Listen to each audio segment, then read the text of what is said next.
Hello दोस्तों, कैसे हैं आप? स्वागत है आप सभी का वन एग्जाम के यूट्यूब चैनल में। आज आपके लिए एसएससी जीडी का मॉक टेस्ट फिर से एक बार आ चुका है।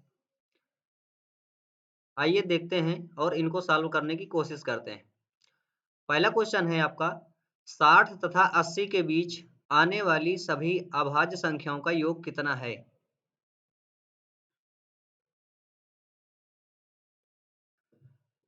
तो देखिएगा करना कैसे इसको। पहला क्वेश्चन क्या कह रहा है आपका 60 तथा 80 के बीच आने वाली सभी अभाज्य संख्याओं का आपको सम बताना है। किनके किनके बीच? तो 60 के और 80 के बीच। तो दोस्तों आपको पता होना चाहिए कि 60 से लेकर के 80 के बीच कितने प्राइम नंबर होंगे। इनके बीच का हमको बताना है, ध्यान देना। तो इनके बीच का जो प्राइम नंबर होगा वो क्या होगा? तो इनके बीच का जो प्राइम नंबर होगा वो होगा आपका 61 तो होगा। 61 के बाद और क्या हो सकता है? 62 नहीं होगा, 63 भी नहीं होगा, 64 भी नहीं होगा, 65 भी नहीं, 66 भी नहीं, 67। 67 के बाद कितना आएगा? फिर आएगा 71। 71 के बाद 73। 73 के बाद फिर कितना आ सकता है? 79।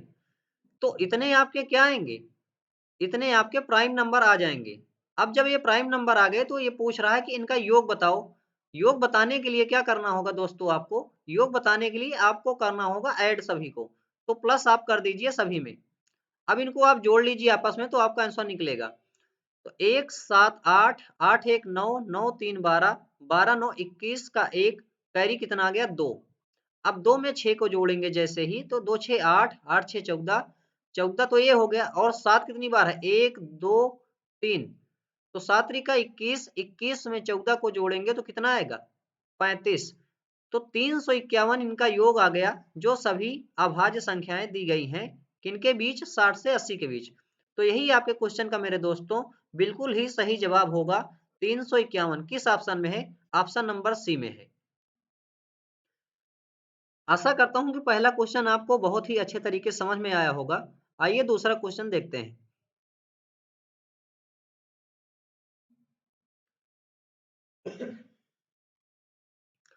दूसरा क्वेश्चन क्या है आपका? एक आदमी किसी कृषि भूमि वाले खेत को 3,60,000 रुपए में खरीदता है। ध्यान देना, खरीदता है। वह इसके एक तिहाई पार्ट को 20% के लॉस पर तथा 2/5 पार्ट को 25% के प्रॉफिट पर बेच देता है। शेष खेत को वह किस मूल्य पर बेचे ताकि कुल पर उसे 10% का प्रॉफिट हो? 10% क्या हो? प्रॉफिट हो। तो कैसे करोगे इस क्वेश्चन को सॉल्व? आप लोग करके दिखाइएगा।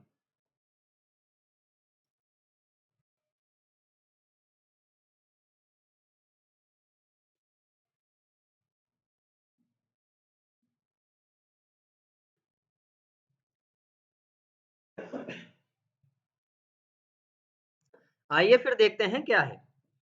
तो देखिएगा दोस्तों क्या है, एक आदमी किसी कृषि भूमि वाले खेत को 3,60,000 रुपए में खरीद लेता है। कह रहा है कि उसका एक तिहाई पार्ट। तो आपको समझना होगा एक तिहाई पार्ट को आप कैसे लिखोगे। तो एक तिहाई पार्ट को आप लिख लो 1/3। क्या लिख लोगे? 1/3। तो यहाँ पर इस साइड लिख लो 1/3। ठीक है ना? इसको बेच रहा है 20% के लॉस पर। ठीक है, अभी देख लेंगे इसको हम बाद में। फिर कह रहा है 2/5 पार्ट को। 1/3 पार्ट एक था, अगला पार्ट कितना था? 2/5। तो दोस्तों आप यहां से क्या निकाल सकते हो? आगे फिर देखो क्या कर रहा है, शेष खेत को। ये तो सभी पार्ट हैं इनके, क्या हैं? ये सभी इनके पार्ट हैं। ये सभी इनके पार्ट हैं, कितने कितने पार्ट में हैं। जब ये सभी पार्ट हैं तो आपको समझना होगा कि 1/3 है और 1/5। तो 1/3 है और 1/5 है अगर, तो यहां पर बोल रहा है शेष। तो दोस्तों कहीं भी शेष बोले तो इन 3 और 5 का आपस में कर देना गुणा। इससे क्या निकलेगा दोस्तों? इससे आप निकाल सकते हो टोटल। क्या? इससे आप टोटल निकाल सकते हो कि खेत टोटल कितना है। तो यहाँ पर खेत टोटल निकालने के लिए मान लो कि एक तिहाई कह रहा है ना, तो ये 1/3 हुआ और यहाँ पर 2/5 बोल रहा है। तो इस 5 का और 3 का आपस में कर दो गुणा। लेकिन कब करना है? जब यहाँ पर बोल रहा हो शेष। तो 3 पचे 15। मान लो कि टोटल पार्ट जो था आपका वो कितना था? तो वो था आपका 15। 15 मान लिया आपने। ठीक है, ये टोटल था। अब कह रहा है कि 1/3 मतलब 1/3 पार्ट 20%, तो 1/3 15 का कितना हो जाएगा? 15 का 1/3 कितना होगा? 5 होगा। होगा या नहीं? इसको जो बेच रहा है इसको 20% के लॉस पर बेच रहा है, इसलिए हमने माइनस लगा दिया। यहां तक आपको समझना ही होगा, इसी तरीके से इस क्वेश्चन को सॉल्व करना होगा। आगे बोल रहा है 2/5 पार्ट, तो 15 का 2/5 पार्ट कितना होता है? 5 तिया 15, 3 दूना 6, 6 होता है ना। तो 6 को किस हिसाब से ये बेच रहा है? तो 6 को ये बेचेगा 25% के प्रॉफिट पर, क्योंकि क्वेश्चन खुद न खुद बोल रहा है। यहां पर होगा आपका 25% का प्रॉफिट। समझ रहे हो ना? ठीक है। उसके बाद बोल रहा है शेष खेत को वह किस मूल्य पर बेचे? शेष खेत को ये बताओ, 5 6 11 तो हो गया, अभी बचा कितना? 4 बचा ना, तभी तो ये 15 बनेगा। 5 6 11 4 15। इसी को कह रहा है कि शेष खेत को वह किस मूल्य पर बेचे। पहले तो कितने परसेंट लाभ पर बेचेगा, कितने परसेंट हानि पर बेचेगा, आपको तो यही नहीं पता ना। इसकी जगह कुछ नहीं पता तो कुछ मत लिखना अभी, ताकि ताकि कुल पर उसे 10% का प्रॉफिट हो। 10% का पूरे पर प्रॉफिट हो कह रहा है। तो 5 6 11 4 15, मतलब 15 पर टोटल क्या हो उसे? तो 15 पर उसे टोटल हो 10% का प्रॉफिट। यहाँ पर 10% का आपको क्या करना है? प्रॉफिट अर्न करना है। तो यहाँ पर आप क्या लगा सकते हो? वेटेज एवरेज का फार्मूला भी लगा सकते हो। इनको आपस में करना होगा सभी को गुणा। तो 20 पंचे 100 माइनस का 100 आया, प्लस का 25 छक्का 150, प्लस यहाँ पर कुछ नहीं तो मान लो x% है ना। तो यहाँ पर आएगा 4x बराबर में हो जाएगा 150। तो यहाँ पर देख पा रहे हो दोस्तों, ये 150 प्लस में है, इधर भी 150 प्लस में, इन दोनों को आपस में काट दो। तो यहाँ से निकलेगा 4x बराबर 100, तो x बराबर आया 25। मतलब अगर प्लस में आया तो आपको खुद न समझना होगा कि क्या है 25%। ये है 25% का प्रॉफिट। x का मान जो आया वो आया 25% का प्रॉफिट। तो इसी को तो आपसे पूछ रहा था ना, इसी को तो आपसे पूछ रहा था कि कितने परसेंट लाभ पर बेचेगा, कितने मूल्य पर बेचेगा। तो यहां से आपको अब करना क्या होगा? 3,60,000 रुपए में तो खरीद रहा था, लेकिन कितने को खरीद रहा था? ये खरीद रहा था टोटल 15 खेत को। टोटल खेत को आपने कितना माना था? 15 खेत को। लेकिन आप जो आंसर निकालोगे वो 25% प्रॉफिट किसका है? 4 रेशियो का ना। तो यहाँ पर ऊपर में क्या करोगे? 4 का कर दोगे गुणा।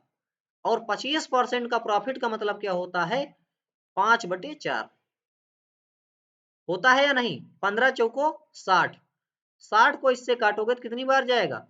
6 छंग 36, 1 2 3 जीरो, 3,60,000 था तो 60,000 आ जाएगा। ठीक है ना। तो 5 ये और 4 ये, 5 चौको 20, छक्का 120, सबको गुणा कर लोगे 120 आ रहा है।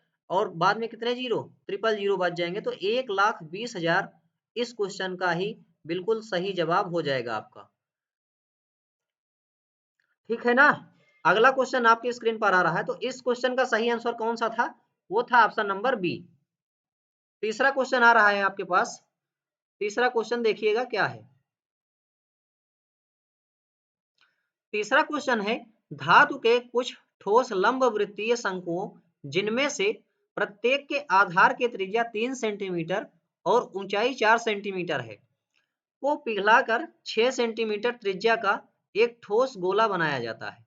लंब वृत्तीय शंकुओं की संख्या क्या होगी?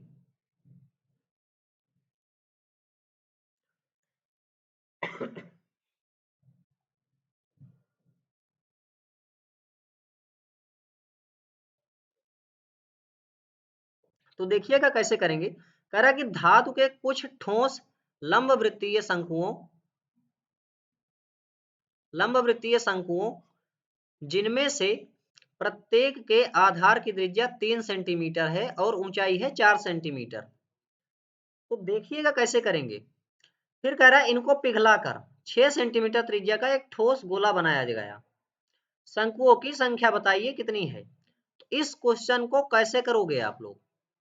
तो देखिएगा, कभी भी अगर क्वेश्चन में बोले कि एक चीज दूसरे चीज में परिवर्तित कर दी जा रही है अर्थात पिघला दी जा रही है, इसका मतलब होता है आयतन। कहीं भी पिघलाना शब्द लिखा रहे, इसका मतलब क्या होगा दोस्तों? आयतन। तो सबसे पहले शंकु के बारे में बोल रहा है, तो शंकु का फार्मूला क्या होता है आयतन का, वॉल्यूम का? 1/3 1/3 पाई आर स्क्वायर एच, यही होता है। इसको जब आप पिघलाओगे और किसमें गोला बनाया जाता है बोला रहा है, तो 4/3 पाई आर क्यूब, यही तो होता है गोले का आयतन, ठीक है ना। अब आप देख पा रहे हो कि 3 पाई से 3 पाई तो यहाँ कट जाएगा, बचेगा क्या आपके पास? वो बचेगा आर स्क्वायर एच और 4r क्यूब, यही तो बचेगा। तो यहाँ पर आर स्क्वायर का मान क्या होगा? अगर आप शंकु की बात कर रहे हो, शंकु में आ रहे हो, तो आर स्क्वायर का मान यहाँ पर देखो 3 सेंटीमीटर दिया है ना, तो यहाँ पर रखो 3 और 3 स्क्वायर, मतलब आर का स्क्वायर करना है तो 3 को 2 बार। एच कितना है? ऊंचाई, ऊंचाई दिया 4, बराबर होगा आपका 4 मल्टीपल आर क्यूब बोल रहा है।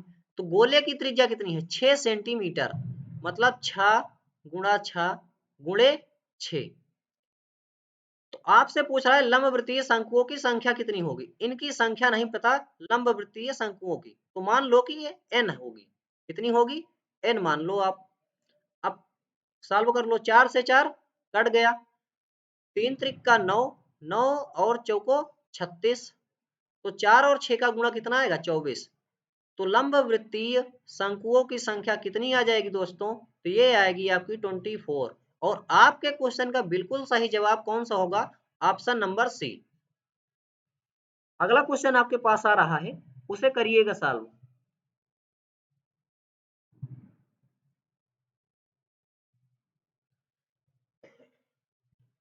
20 सेकंड का टाइम है, जल्दी से करके दिखाइए।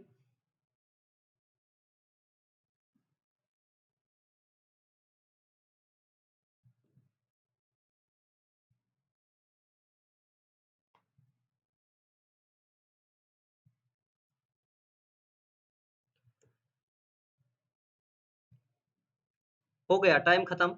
देखिएगा, यदि वृत्त की त्रिज्या में 14.28% की वृद्धि की जाए, किसमें? वृत्त की त्रिज्या में, तो ये बताना, पहली बात तो आपको ये पता होना चाहिए कि 14.28% होता क्या है ना, ये पता होगा तभी न करोगे। तो 14.28% को और आप क्या लिख सकते हो? इसको लिख सकते हो 14 सही 2/7%, लिख सकते हो या नहीं? लिख सकते हो ना। और 14 सही 2/7% क्या होता है? ये होता है दोस्तों 1/7। कितना होता है? 1/7। समझ में आया? तो ये वृद्धि जो की जा रही है किसमें? रेडियस में हो रही है ना, त्रिज्या में। जब ये वृद्धि त्रिज्या में हो रही है, तो ये बताना, वृत्त की बात कर रहा है, वृत्त की त्रिज्या, उसका वृत्त का क्षेत्रफल कितना होता है? पाई आर स्क्वायर होता है। वृत्त का क्षेत्रफल कितना होता है? ये होता है पाई आर स्क्वायर, यही होता है ना, पाई आर स्क्वायर। तो पाई से यहाँ पर मतलब है क्या? पाई से बिल्कुल भी कोई ताल्लुकात नहीं है यहाँ पर। ऐसा इसलिए है क्योंकि ये रेशियो बन जाता है, बनता है ना, और ये आपस में कट जाता है। तो पाई को लेना नहीं है, तो हमको लेना किसको है सर? जिसका काम है, किसका काम है? आर स्क्वायर का। तो पहले देखो, वृत्त की त्रिज्या थी 7, 1 की वृद्धि हो गई, अब कितनी हो जाएगी? अब हो जाएगी 8। लेकिन स्क्वायर बोल रहा है सर, मतलब एक बार और करना पड़ेगा, 7 से 8, बस आपस में इनको गुणा कर दो, 7 सता 49, रेशियो में आएगा कितना? 64। अब देखो कितना बढ़ा, 49 से 64 कितना बढ़ा? 14 में से 9 गया 5, और 5 में से 4 गया 1, 15 बढ़ा, 49 से बढ़ा था, परसेंटेज निकालना है तो 100 लगाना पड़ेगा। अब 15/49 गुणा 100 कैसे सॉल्व करोगे? तो लास्ट में देखो, आपसे जो आंसर पूछा गया है वो पूछा ऑलमोस्ट में है, लगभग में पूछा गया है ना। तो इस 49 को आप मान लो 50, इसको काट करके क्या मान लोगे, इसे मान लोगे 50। तो 50 दूना 100 होगा और 15 गुणा 2 करोगे तो कितना आ जाएगा दोस्तों, यहां से आएगा आपका 30। तो लगभग में देखो कौन सा है, तो ऑप्शन नंबर ए है 30.6। तो आपके क्वेश्चन का जो सही जवाब होगा वो कौन सा होगा, ऑप्शन नंबर ए।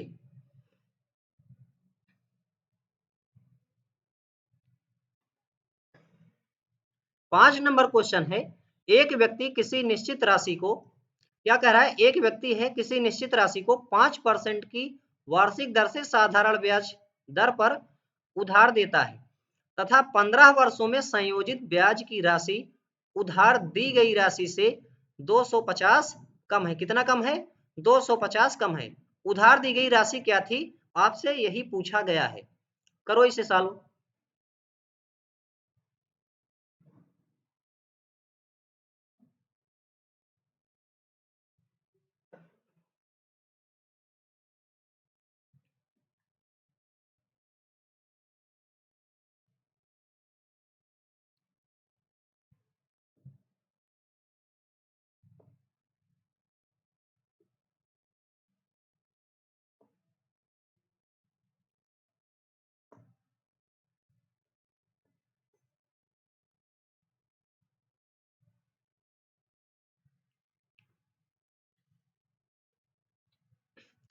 तो देखिएगा, आइए करते हैं। क्या है, एक व्यक्ति किसी निश्चित राशि को, अब राशि कुछ थी, मतलब मूलधन की बात कर रहा है। अब क्या थी यही पूछा भी गया है। कह रहा है कि 5% की रेट से, वो भी एसआई की रेट है, उधार दे देता है तथा 15 वर्षों में संयोजित ब्याज की दर। तो ये बताना, आप हमेशा पढ़े होंगे कि प्रिंसिपल क्या होता है अपने आप में, हमेशा प्रिंसिपल अपने आप में हमेशा 100% होता है ना। तो ये बताना एसआई कितना हो जाएगा, साधारण ब्याज की बात कर रहा हूं, कितना हो जाएगा। तो साधारण ब्याज होता है रेट परसेंट गुणा टाइम, यही तो होता है। रेट परसेंट सर कितना है, रेट परसेंट आपका दिया है 5%। तो टाइम कितना है, टाइम है सर 15 वर्ष। तो मेरे कहने का मतलब ये है कि 75% ये जो आया, ये क्या है आपका, ये है दोस्तों आपका साधारण ब्याज। ये देखो यही तो निकाले हो ना, साधारण ब्याज ही तो आप निकाले हो। तो साधारण ब्याज आपका कितना हो गया, 75%। अब क्वेश्चन को फिर से पढ़ो। एक व्यक्ति किसी निश्चित राशि को 5% की वार्षिक दर से साधारण ब्याज पर उधार देता है तथा 15 वर्षों में संयोजित ब्याज की राशि उधार दी गई राशि से 250 रुपए क्या है, कम है। यही तो बोल रहा है, 250 रुपए क्या है, कम है। किससे, उधार दी गई राशि से, है ना। उधार दी गई राशि क्या थी आपकी, उधार दी गई राशि आपकी थी मेरे भाई 100%, और संयोजित ब्याज की दर क्या हो गई, 75%। इसी से तो कम है। कितना कम है, इसका डिफरेंस लोगे तभी तो पता चलेगा। कम या अधिक का मतलब क्या होता है, डिफरेंस। तो 100% और 75% का डिफरेंस कितना आएगा, 25% आएगा या नहीं। 25% का मान क्या होगा, 250 रुपया। कितना हो जाएगा भाई, 250 रुपया। उधार दी गई राशि आपसे पूछा गया है, मतलब उधार दी गई राशि तो 100% थी ना अपने आप में। ये 25% 100% बनाने का जुगाड़ कर लो बस। कैसे बनेगा, 25 में 4 का गुणा करोगे तभी तो 100% बनेगा। तो 250 में भी तो 4 का गुणा कर दो। तो 250 में 4 का गुणा जैसे ही करोगे, ये हो जाएगा दोस्तों 1000 रुपया। कितना हो जाएगा, 1000 रुपया। और आपके क्वेश्चन का बिल्कुल सही जवाब यही होगा, ऑप्शन नंबर ए। समझ में आया ना। आते हैं छठवें क्वेश्चन पर।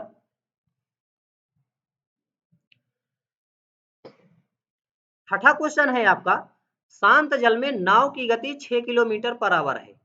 ध्यान देना, नाव की गति तथा धारा की गति 1 किलोमीटर पर आवर है। यदि नाव 12 घंटे में किसी दूरी तक जाकर वापस भी आ जाती है तो दूरी कितनी थी, वो भी किलोमीटर में। यही आपको बताना है। बताओ फिर।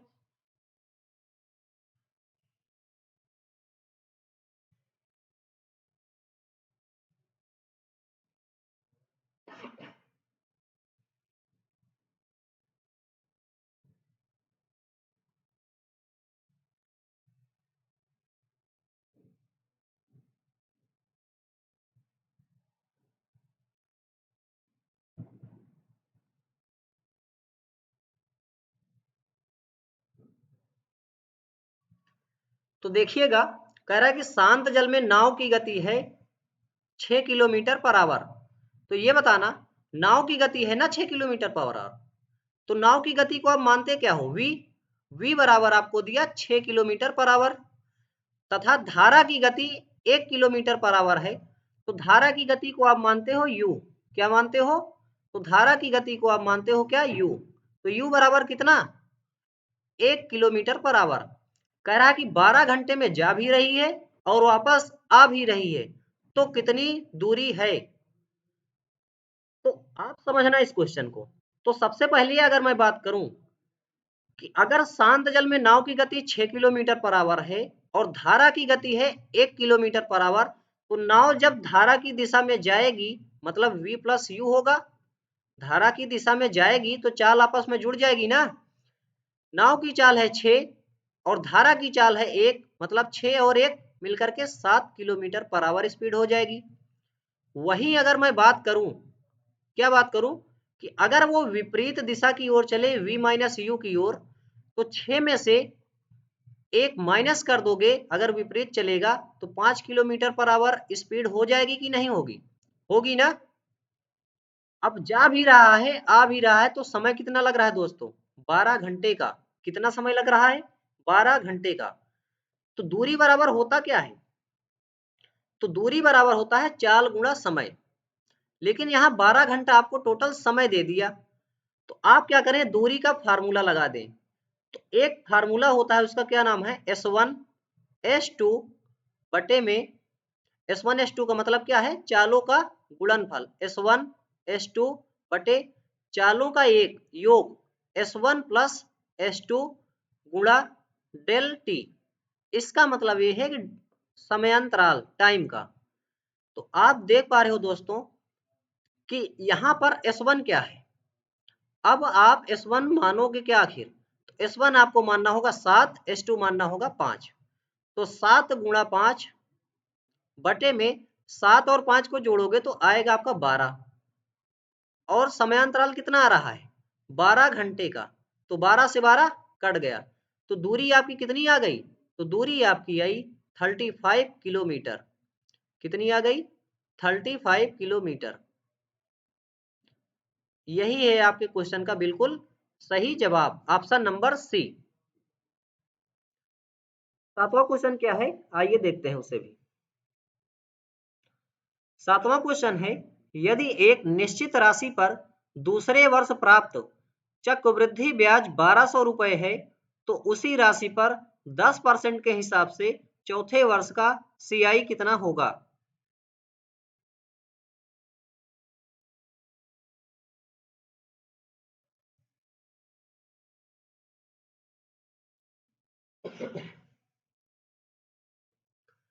तो क्या है क्वेश्चन, यदि एक निश्चित राशि पर, राशि के बारे में तो अभी पता नहीं है, दूसरे वर्ष प्राप्त CI जो है आपका वो कितना है, 1200 रुपया। उसी राशि पर 10% के हिसाब से चौथे वर्ष का CI बताइए। कैसे करोगे आप लोग।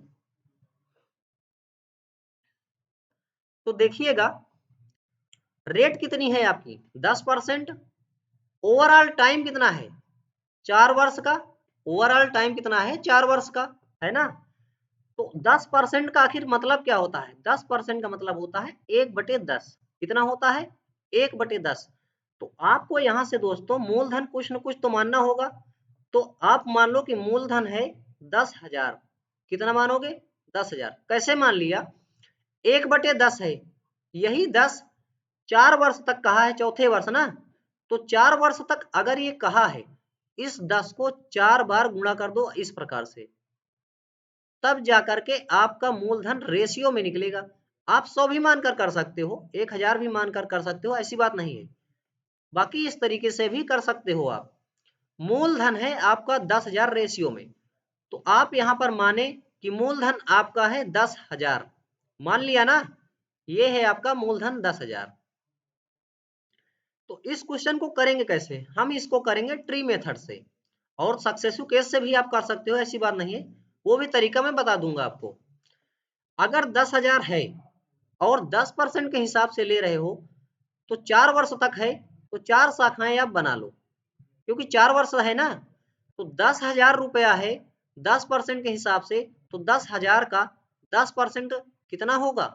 तो 10,000 का 10% को आप क्या बोलते हो? 1/10। तो ये कितना आएगा? तो ये आ जाएगा दोस्तों 1,000। कितना आ जाएगा?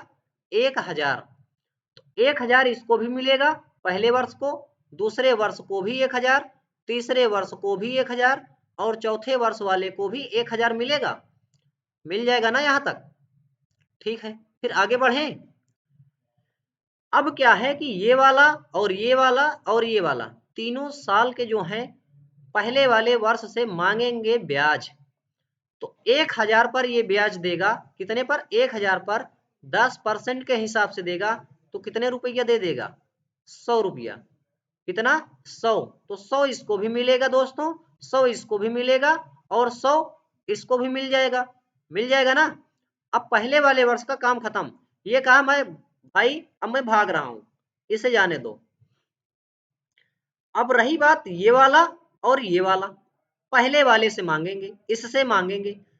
तो देखो ये 1,000 अकेले पर नहीं मांगेंगे, 1,000 तो ये था पहले वाला और 100 रुपया ये हो गया, तो हो कितना गया इसके पास? 1,100 रुपया ना।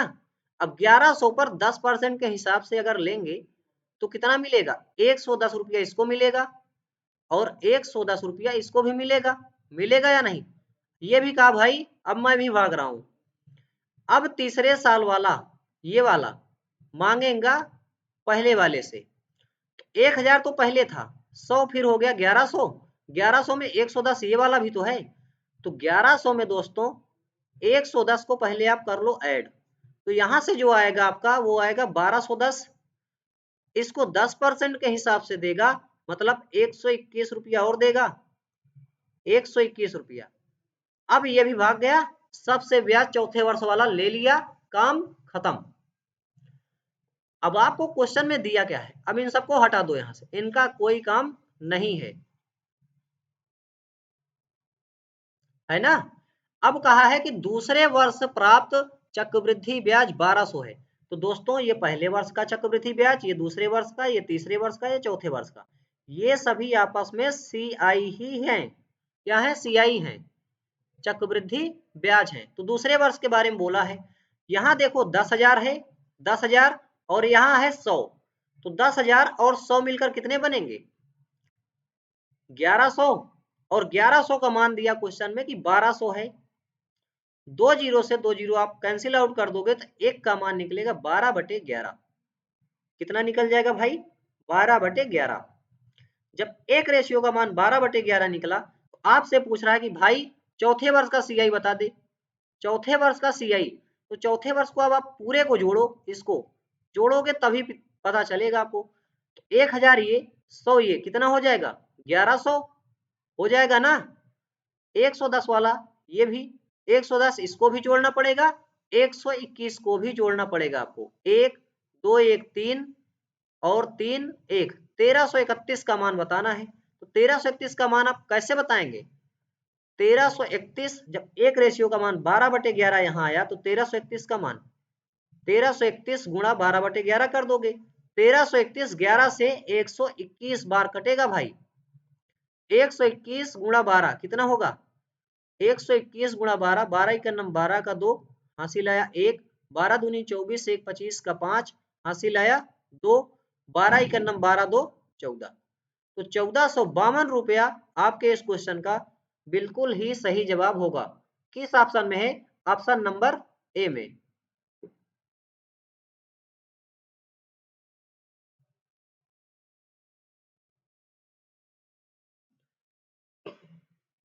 आठवां क्वेश्चन है आपका, एक रेलगाड़ी 72 किलोमीटर पर आवर की गति से चलते हुए एक निश्चित दूरी को 6 घंटे में तय करती है।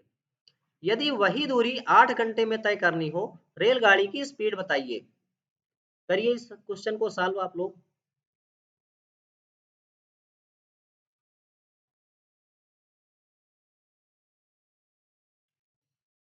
तो आइए देखते हैं। कह रहा है कि एक रेलगाड़ी 72 किलोमीटर पर आवर की गति से चलते हुए किसी एक निश्चित दूरी को 6 घंटे में तय करती है।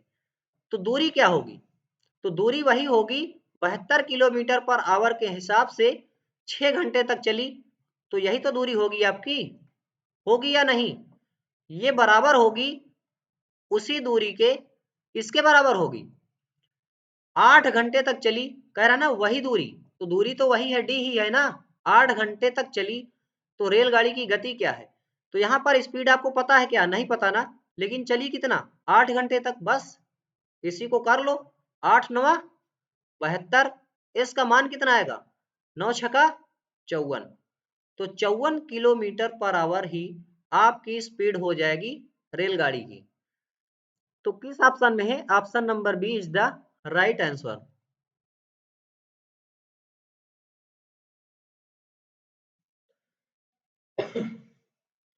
नौवां क्वेश्चन क्या है? एक कार P से Q तक नियत गति पर चलती है, नियत गति पर चलती है। यदि उसकी गति 10 किलोमीटर पर आवर बढ़ा दी जाती तो यही दूरी तय करने में 1 घंटा कम समय लेती। यदि इसकी गति 10 किलोमीटर पर आवर और बढ़ा दी जाती तो यह 45 मिनट और कम समय लेती। दो शहरों के बीच की दूरी क्या है?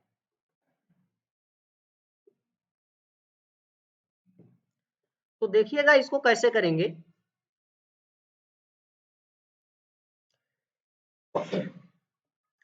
कह रहा है कि दो शहर हैं, एक शहर है पी, एक शहर है क्यू। यदि उसकी गति 10 किलोमीटर पर आवर बढ़ा दी जाती, पहली बात तो ये सुनना कि नियत गति पर चलती है, पहले ही बोल दिया है कि नियत गति पर चलती है। तो नियत गति को मेरे भाई आप कुछ न कुछ मान लो, नियत गति को मान लो आप कि एस है, मान लिया ना? कितना मान लिया आपने? नियत गति मान लिया आपने कि एस है भाई, ठीक है। आगे शर्त दिया आपको, यदि, यदि जहां से दे दे समझ लेना कि नया शर्त दिया है इसने। यदि उसकी गति 10 किलोमीटर पर आवर बढ़ा दी जाती, तो ये बताना दोस्तों, पहले तो इसकी स्पीड एस थी, अब कह रहा है कि 10 किलोमीटर पर आवर बढ़ा दी गई, बढ़ा दिया ना। तो यहां पर मैं क्या लगा रहा हूं? यहां पर लगा रहा हूं S1 S2 बटे S1 डिफरेंस S2 और डेल टी, यही वाला फार्मूला लगा रहा हूं, लगा रहा हूं ना। तो बस यही कर रहा हूं मैं, वो जैसे जैसे बोल रहा है आप भी करते चलना। तो पहले गति थी एस, अब एस प्लस 10 हो गई, क्यों? क्योंकि बढ़ाई गई। दोनों चालों का डिफरेंस मेरे भाई 10 आएगा, और समयांतराल कह रहा है कि बढ़ा दी जाती है तो यह दूरी तय करने में 1 घंटा का समय कम लगता है। तो समय कितना कम लगा? 1 घंटे का। ये मान लो कि दूरी है, ये बराबर किसके होगी? तो ये नई वाले के बराबर होगी। अब नई वाली स्पीड क्या है? एस, वही रहेगी, नियत गति ही है। यदि इसकी गति 10 किलोमीटर प्रति घंटा और बढ़ा दी जाती, मेरे भाई पहले तो 10 बढ़ाई ही गई थी ना, अब 10 और बढ़ाई गई, अब कितना हो जाएगा? एस प्लस 20, और चालों का डिफरेंस मेरे भाई 20 आएगा। समयांतराल क्या लिखोगे? टाइम का डिफरेंस। तो देखना क्या कह रहा है, तो यह 45 मिनट और कम समय लेती, मतलब 45 मिनट और। तो पहले कितना ले रही थी? 1 घंटा, पहले कितना ले रही थी? 1 घंटा, और 1 घंटे में होते हैं 60 मिनट। ये क्वेश्चन बोल रहा है कि 45 मिनट और, तो 45 मिनट इसमें और जोड़ो आप, जोड़ोगे ना तो ये हो जाएगा 105 मिनट। फिर कह रहा है कम समय लेती, 45 मिनट और कम समय लेती, तो क्या करोगे यहां पर? 105 मिनट हो जाएगा, बोलो।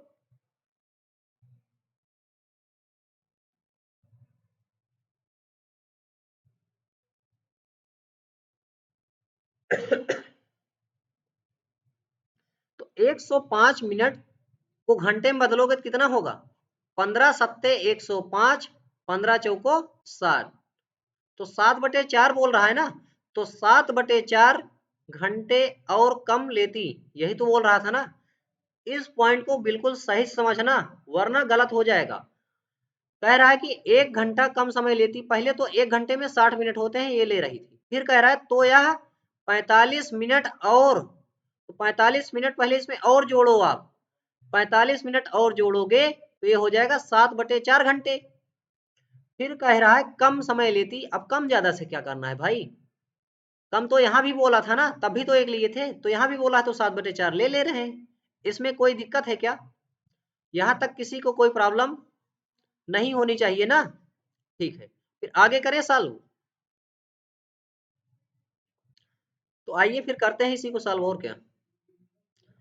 तो यहाँ पर देख पा रहे हो भाई कि यहाँ पर हो क्या रहा है, एस से एस को कैंसिल कर दिया, 10 दूना 20, और 2 और 4 का गुणा करोगे तो कितना हो जाएगा 8, 8 का गुणा इसमें करो इसमें, तो 8s प्लस 8 दम्मा 80 बराबर, यहाँ कुछ करना है क्या ना, इस 7 का गुणा इनमें कर दो, तो 7s प्लस 7 दूना 14 मतलब 140, तो 8s और 7s का डिफरेंस हो जाएगा s बराबर 140, और 80 का डिफरेंस मेरे भाई हो जाएगा 60, कितना हो जाएगा, ये हो जाएगा आपका 60, और s जो आ गई आपकी नियत चाल जो आपकी आ गई वो आ गई 60 किलोमीटर पर आवर। लेकिन आपसे ये पूछा है क्या भाई ना, आपसे पूछा है दो शहरों के बीच की दूरी बताइए, तो दूरी बताने के लिए ये सभी दूरियां ही तो थी, जो समीकरण आप बनाए थे इसको और इसको, ये सभी दूरियां ही तो थी आपकी, तो दूरियां निकालने के लिए आपको किसी भी समीकरण में रख दो, आंसर आपका तुरंत आ जाएगा। तो एस का मान मैं पहले वाले में रख रहा हूं 60, तो 60 में 10 जोड़ दोगे तो कितना हो जाएगा 70/10, टाइम डिफरेंस है 1 घंटे का कम समय लग रहा है, तो 10 छका 60, और 6 और 70 का गुणा करोगे तो तुरंत मेरे भाई आपका आंसर निकलेगा कितना, ऑप्शन नंबर बी मतलब 420, कितना निकल जाएगा 420, इस क्वेश्चन का बिल्कुल सही आंसर होगा।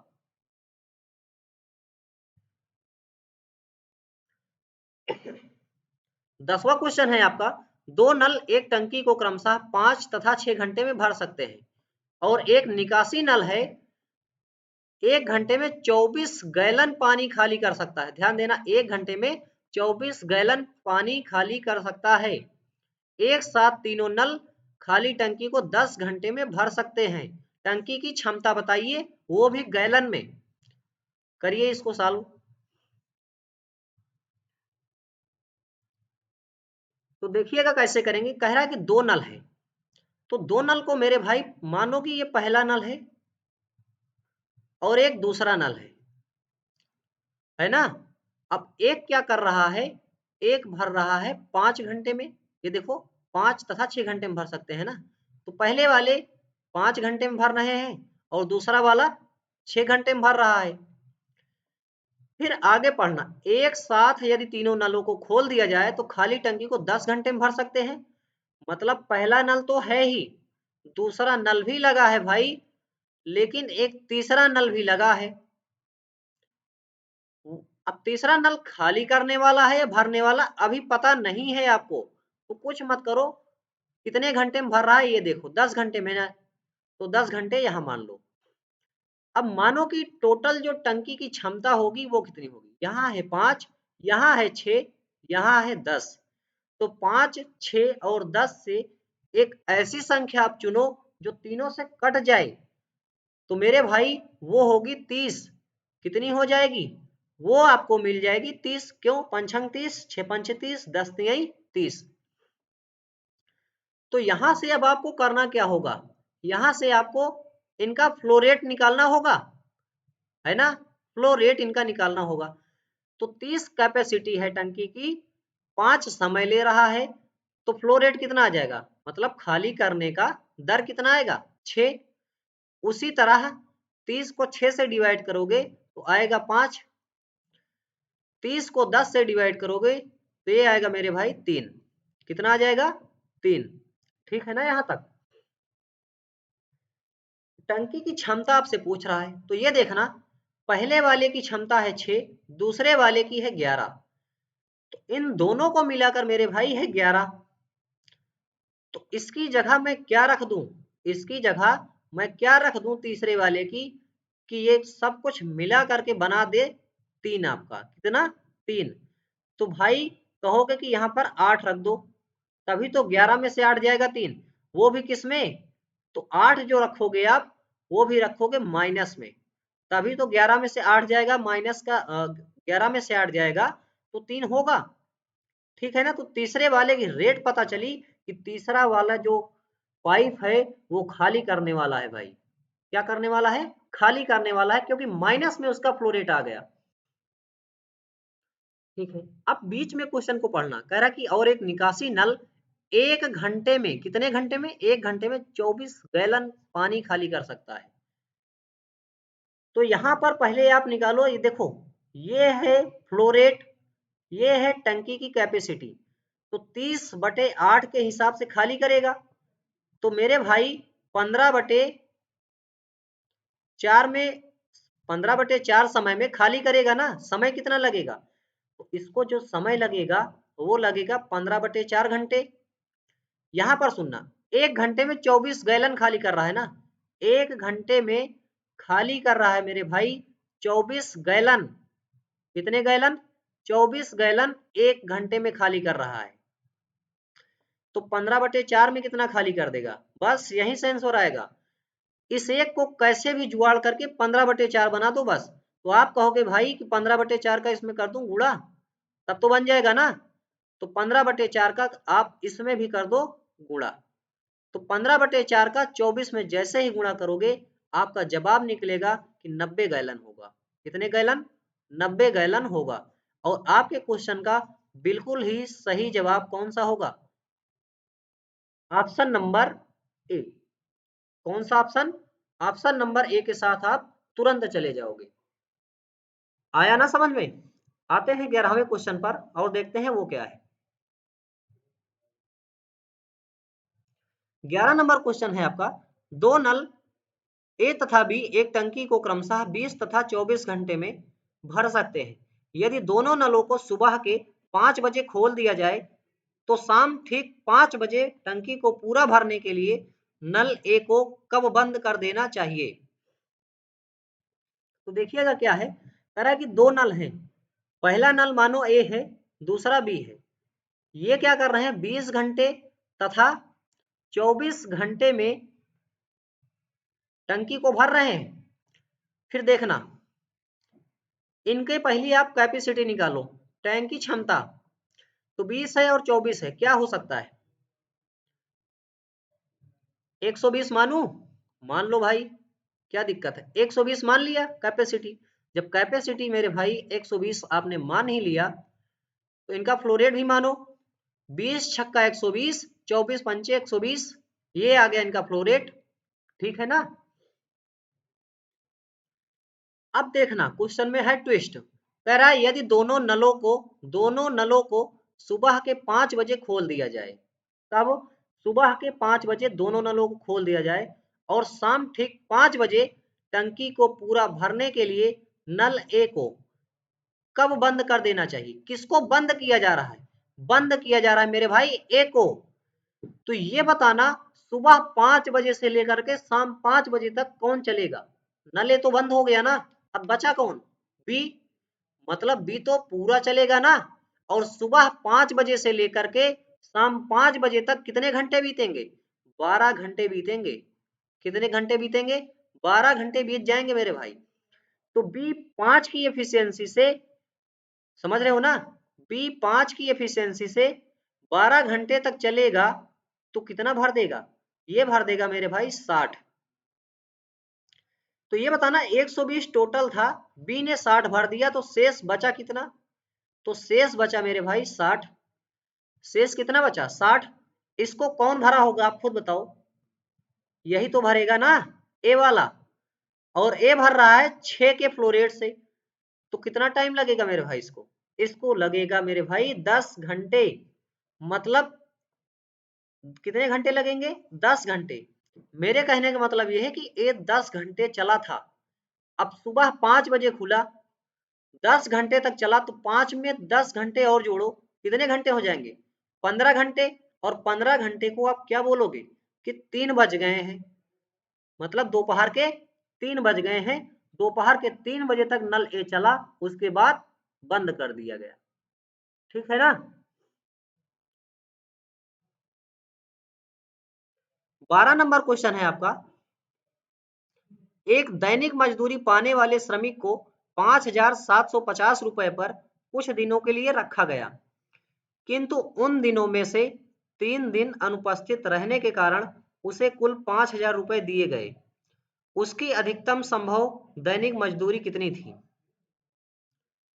तो देखिएगा इस क्वेश्चन को ऐसे करेंगे, दैनिक मजदूरी पाने वाले श्रमिक को 5,750 रुपए पर कुछ दिनों के लिए रख दिया गया, किंतु उन दिनों में से 3 दिन अनुपस्थित रहने के कारण कुल 5,000 रुपए दिए गए। उसकी अधिकतम संभव दैनिक मजदूरी क्या है? इस क्वेश्चन को देखना कैसे करेंगे, इस क्वेश्चन को करना है आपको, 5,750 मिलना था लेकिन कुछ दिन का गैप हो गया, और वो दिन का गैप क्या हो गया? 3 दिन। इस वजह से 5,000 रुपए दिया गया। तो ये बताना, देना था 5,750, दिया गया 5,000। कितना कम दिया गया? 750। किस वजह से? 3 दिन अनुपस्थित थे, इसी वजह से। तो बस अधिकतम जो मजदूरी आएगी आपकी 250, यही होगा आपका बिल्कुल ही सही जवाब। तो ऑप्शन नंबर बी आपका सही आंसर होगा, यही आपकी मैक्सिमम मजदूरी होगी।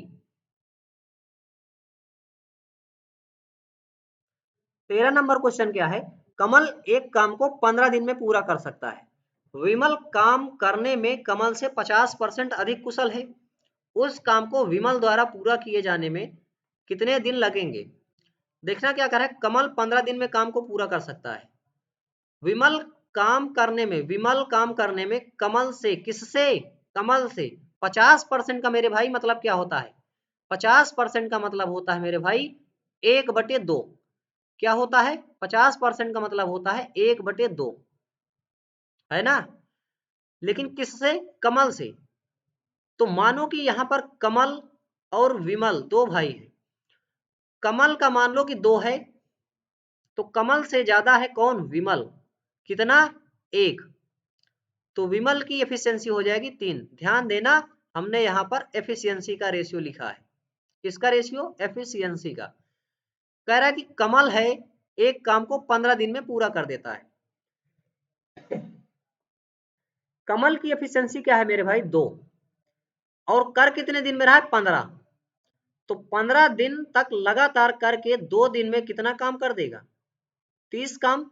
और यही तो आपका क्या होगा? यही आपका होगा टोटल वर्क, टोटल काम यही तो होगा। ठीक है ना। आपसे पूछा जा रहा है विमल द्वारा पूरा किया जाने में उसी काम को कितने दिन लगेंगे। तो 30 काम है पूरा का पूरा, विमल अगर पूरा करेगा 3 की एफिशिएंसी करेगा, तो कितने दिन लगेंगे? 10 दिन लगेंगे। और क्या? कितने दिन? 10 दिन। यही इस क्वेश्चन का बिल्कुल ही सही जवाब होगा, option number C. 14 number question है आपका, 12 खिलाड़ियों वाले एक दल की औसत आयु 23 वर्ष है। 12 खिलाड़ियों की, यदि प्रशिक्षक की आयु भी शामिल की जाती है तो औसत आयु 2 वर्ष बढ़ जाती है। तो प्रशिक्षक की आयु बताइए, करिएगा इसको सॉल्व। तो देखिएगा दोस्तों, 12 खिलाड़ियों की औसत आयु 23 वर्ष है।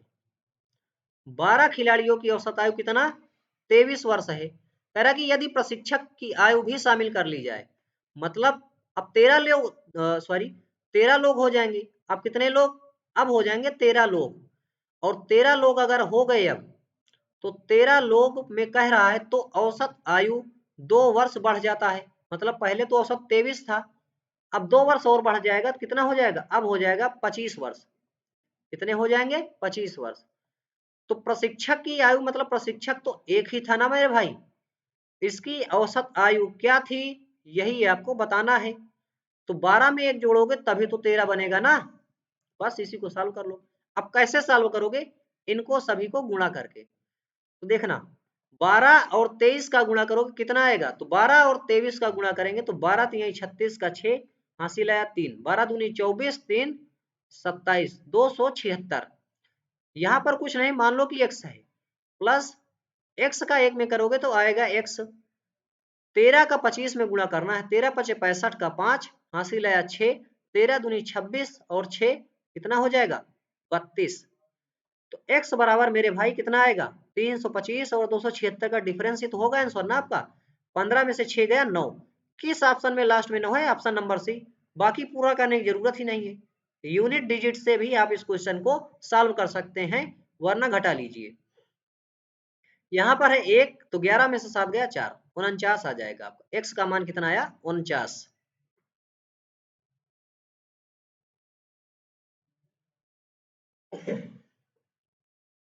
15 नंबर क्वेश्चन क्या है आपका? एक व्यापारी के पास 1000 किलोग्राम चीनी है। इसका कुछ भाग 8% के प्रॉफिट पर और शेष 18% के प्रॉफिट पर बेचता है। कुल मिलाकर 14% का प्रॉफिट कमाता है। कितनी मात्रा उसने 8% के प्रॉफिट पर बेची थी, यही आपको बताना है। करो सॉल्व। तो देखिएगा क्या कह रहा है, एक व्यापारी के पास 1000 किलोग्राम चीनी है। छोड़ दो उसको, अभी जो भी होगा देखा चाहिए। फिर कह रहा है इसका कुछ भाग 8% के प्रॉफिट पर, तो कुछ भाग 8% के प्रॉफिट पर बेचा और शेष भाग 18% के प्रॉफिट पर। ये भी प्रॉफिट पर ही बेच रहा है 18% के, और कुल पर क्या हो रहा है 14% का प्रॉफिट हो रहा है मेरे भाई। अगर दो क्वांटिटी को मिला करके एक क्वांटिटी में बनाया जाए तो वहां क्या लगता है मेरे भाई? Alligation method. कौन सा मेथड? Allegation method. और यहाँ पर 14% का प्रॉफिट हो रहा है।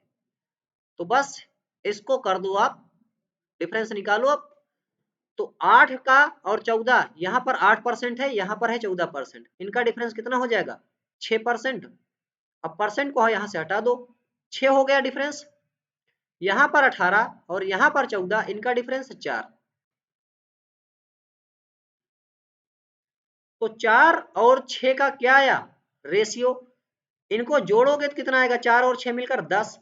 10 के बराबर कितना हो जाएगा 1000 किलोग्राम। एक रेशियो का मान मेरे भाई 100 हो जाएगा। कितना? एक रेशियो का मान हो जाएगा 100 किलोग्राम। तो मेरे भाई आपसे पूछा क्या जा रहा है, कितनी मात्रा उसने 8% के प्रॉफिट पर बेची थी। 8% का प्रॉफिट तो यही हो रहा है ना भाई। तो कितनी मात्रा बेची थी? 4 मात्रा बेची थी। एक रेशियो का मान अगर 100 है तो 4 रेशियो का मान मेरे भाई 100 हो जाएगा। कितना? सॉरी 400 हो जाएगा, 400 किलोग्राम। और आपके क्वेश्चन का जवाब ऑप्शन नंबर भी हो जाएगा। समझ में आया ना यहाँ तक? ठीक है, फिर बढ़ते हैं 16वें क्वेश्चन पर।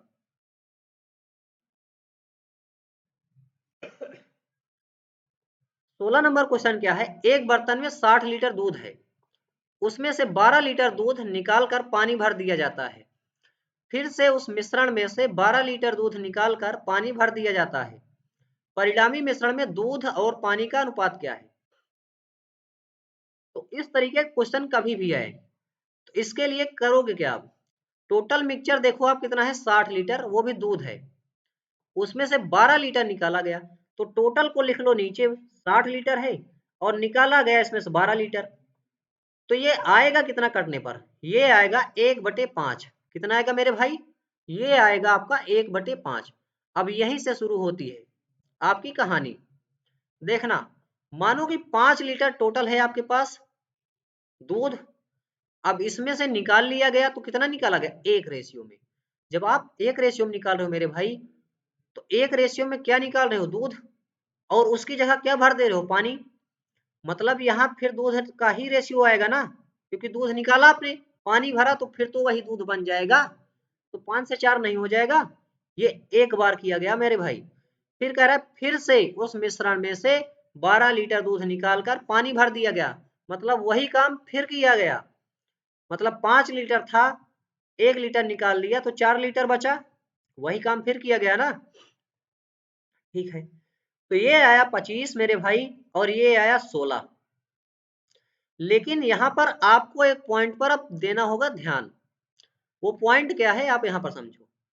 ये तो इनिशियल मिक्सचर था आपका, वो भी दूध का, प्योर मिल्क का, है ना। टोटल जो था, ये टोटल मिल्क था आपका। क्या था? टोटल था आपका मिल्क। लेकिन ये वाला क्या है? ये है निकालने के बाद वाला मिल्क। जो कुछ निकल गया ना उसके बाद जो बचा हुआ मिल्क है, बचा हुआ मिल्क। ये क्या है? ये है बचा हुआ मिल्क, ठीक है ना। तो पूछ क्या रहा है, परिणामी मिश्रण में दूध और पानी का अनुपात बताओ। तो परिणामी मिश्रण में दूध कितना बचा मेरे भाई, ये तो टोटल था, इसको लेना नहीं है। परिणाम क्या निकला आपका 16, तो 16 लीटर यहाँ दूध बचा। ये बताओ टोटल था 25, 16 लीटर दूध हो गया, पानी कितना निकलेगा, 16 9 25 होता है ना, तो 9 लीटर आपका पानी निकल गया था। और आपके क्वेश्चन का मेरे भाई बिल्कुल सही जवाब यही होगा, 16:9। किस ऑप्शन में है, ऑप्शन नंबर डी में है, यही आपके क्वेश्चन का बिल्कुल सही आंसर होगा।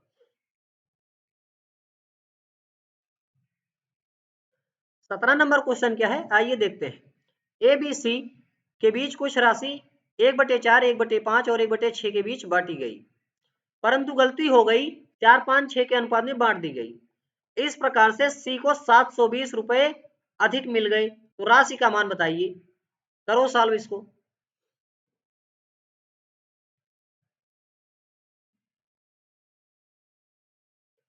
तो देखिएगा कैसे करेंगे, कह रहा है कि ए बी और सी के बीच एक राशि बांटी गई, वो भी 1/4, 1/5 और 1/6 के रेशियो में। तो मेरे भाई 1/4, 1/5 और 1/6 के रेशियो में बांटी गई। क्या ये सही रेशियो अभी लिखा है क्या, ना सही रेशियो नहीं है।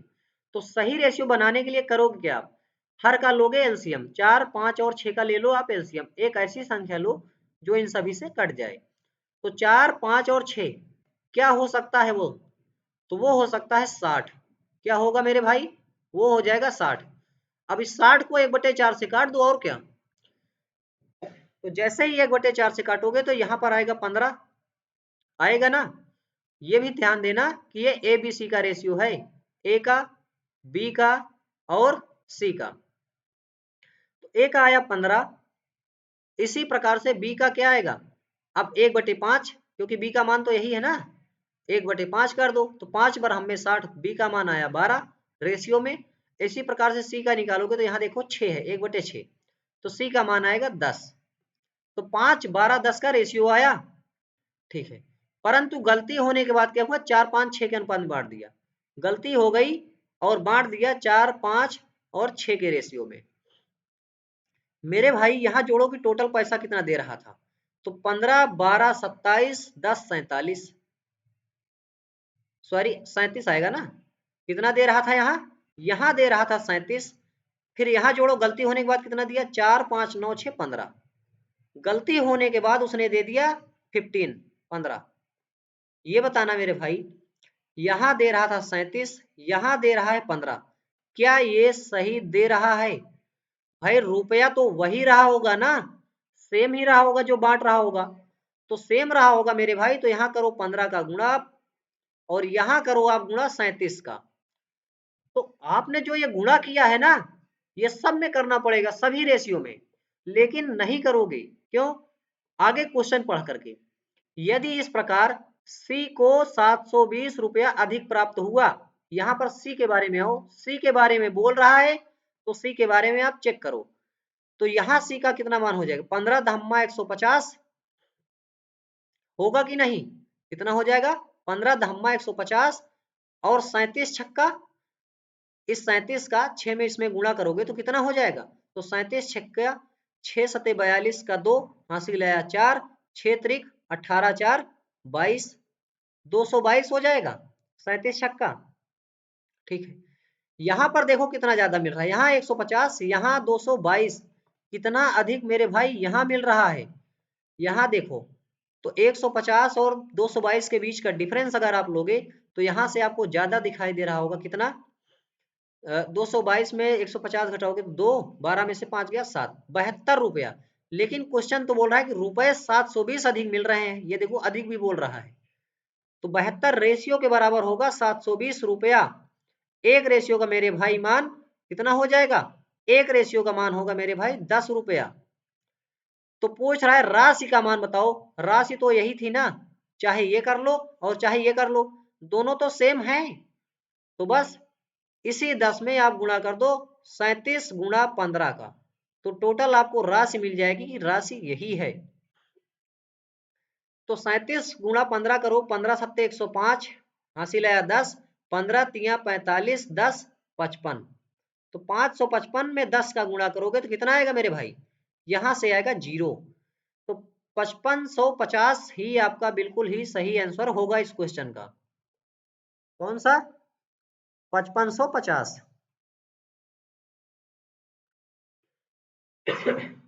18 नंबर क्वेश्चन आपका आ चुका है। 3.7 का स्क्वायर माइनस 1.7 का स्क्वायर का मान क्या है? तो देखिएगा इसको कैसे करेंगे। आपको याद है यहाँ पर लग रहा है ए स्क्वायर माइनस बी स्क्वायर का फार्मूला है ना, और ये होता क्या है, ये होता है मेरे भाई ए प्लस का बी एक कोष्ठक में, और मेरे भाई एक कोष्ठक में ए माइनस का भी होता है, यही होता है ना, आप पढ़े होंगे अलजेब्रा में। तो मेरे कहने का मतलब इसको मान लो आप ए और इसको मानो बी, ए बी मान लिए, अब जोड़ लो। 3.7 में 1.7 जोड़ोगे तो मेरे भाई कितना आएगा, तो ये आ जाएगा, लिख दे रहा हूं 3.7 में 1.7 आपको जोड़ना है, और यहां पर क्या करना है 3.7 में माइनस करना है मेरे भाई 1.7 को। तो 3.7 में 1.7 जोड़ोगे तो 7 7 14, 3 1 4 1 5, 5.4 आएगा, गुणा में 3.7 में 1.7 घटाओगे मेरे भाई तो यहां से आएगा 2, कितना 2, और इनका गुणा करोगे तो 2 5 10 और 2 चौको 8। तो आपका जो सही जवाब होगा कौन सा होगा, ऑप्शन नंबर बी, मतलब 10.8 सही जवाब होगा।